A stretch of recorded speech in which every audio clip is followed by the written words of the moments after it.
Hello and welcome to Firearm Freedom. This is going to be another First Impressions video. In today's First Impressions video, we are taking a look at a new AR that I pieced together using primarily a Midwest Industries lightweight upper. And before we get this video started, as always, wanted to give a huge shout out to this video's sponsor, which is myself.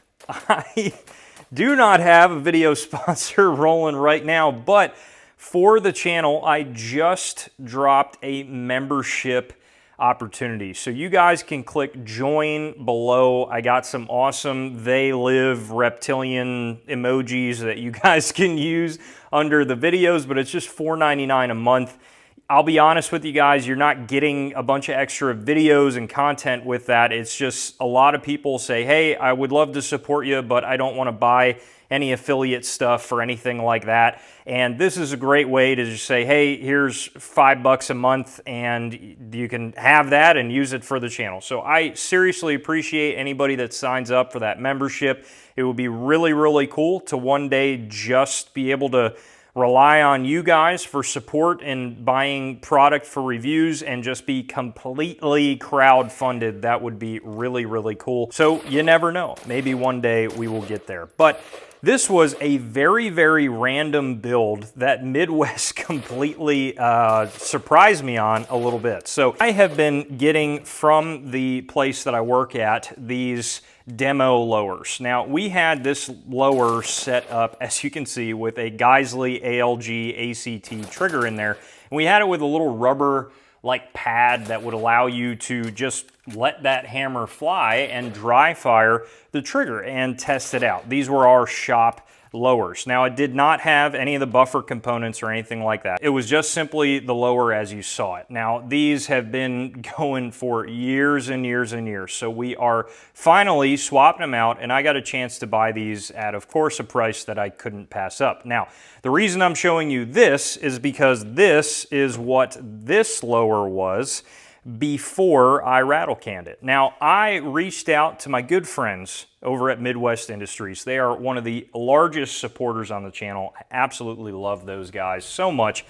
And I said, hey man, I would love to get an M4 upper for this video. I was just kind of feeling another M4 build, and they were like, yep, you got it. We're sending one your way. So full disclosure, Midwest sent me this upper, but they didn't pay me or anything like that. They just sent it for me, said, hey, take a look at it, use it for your build, and do a video on it, and that's it. I felt the box. I'm like, man, this is a little lightweight for their M4 quad rail upper, and I opened it, and I'm like, whoa, not at all what I was expecting. It was their major lightweight pencil profile free float M-LOK upper, and I'm like, you know what? This wasn't what I was expecting. I'm like baffled a little bit, like, oh my God, there's no quad rail. What do I do? What do I do? But I said, you know, let's figure it out. And I actually love this build. So I wanted to do a build immediately to rattle can it because this lower is a perfect candidate for rattle canning.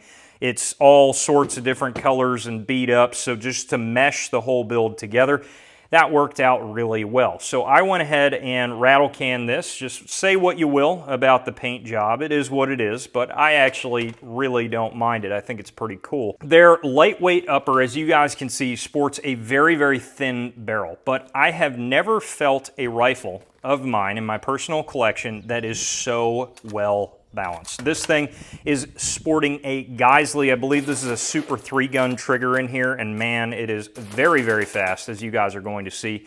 And I didn't really set this thing up to even run suppressed. I'm running it with a regular bird cage. I got my nice Streamlight ProTac. This is the HLX light running off a Scout mount.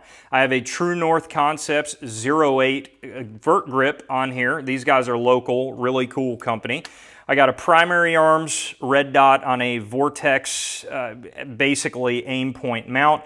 Midwest iron sights, Radian Raptor charging handle, Midwest bolt carrier group, BCM stock, and a Magpul grip. And I tried to go as high dollar in areas that it mattered, and really just super low profile and affordable in other areas where it didn't. And I dig not running a gun suppressed for once. It's one of those things where I think we get very used to running everything suppressed in this industry these days, so it's kind of nice to just jump back to the roots and just roll with a birdcage. And I gotta say, there's not a ton of weight on the end of the gun. It is so easy to maneuver and just whip this thing around.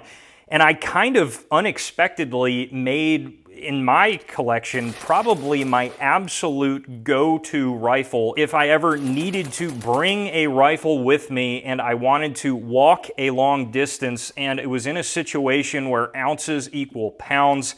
This thing would absolutely be coming with me. I love everything about it. Now, the only, I don't even want to say gripe because it runs just fine, but I did notice that the gas block is canted pretty good coming from the factory. I tried to straighten it, but they do have dimples there. Again, not the end of the world. It would be one thing if it was unreliable, but in this case, it ran 100%. So I have really no complaints about the build. There's just something about throwing something like this together, rattle cannon it up, and just, I don't know. It's like, you know, it's like working on your own vehicle. Like once you get this like weird emotional bond with this inanimate object, that's what happens to me when I rattle can a build. It just, as soon as I do it, I'm like, okay, it's mine forever now. I can never sell it. And it's just, it is what it is. I already got some really nice purpling going on here on the barrel, and that happens whenever you heat up a good amount of spray paint, but you know, it's just part of the process. And I think this is exactly how this rifle is going to stay. I asked you guys in the comment section of a short video I did recently what upper I should go with on here. Not sure which one yet. I'm feeling something about maybe a free float quad rail or something like that, but I will let you guys know, of course, when that time comes. But this is the beauty of the AR platform. You have the ability to just kind of like grab a bunch of hodgepodge things and furniture options from the parts bin and slap it all on there, and you got yourself a workable package. That's what I love about ARs chambered in 5.56. Whenever you start getting into any other oddball calibers, especially an AR-10, it's just not the case anymore. But here, you know what? It works out pretty freaking good. Now, for the rattle can job, the green was just coming out a little bit too light, so I just hit it with some spurts of black here or there, and that actually worked really, really well to darken it up. Of course, it's going to wear, that's what rattle can does. That's what happens when you spray paint a gun. But there's just something about this package that it was so unintentional. I just threw it all together, and this happened to me the last time I rattle canned a gun, but it's becoming one of my favorites, man. I dig it quite a bit, and I have no complaints about it. It's a little bit of a short review because it was 100% reliable, it was fast, it was accurate, it was easy to maneuver on target, and that's about it. This thing is absolutely incredible. If you guys have any other questions about this upper or anything else on the channel, please feel free to throw them down below in the comment section, and I absolutely will get back to you. While you're down there, head up to the description, check out those links to support the channel, and as always, stay tuned for more great videos coming soon.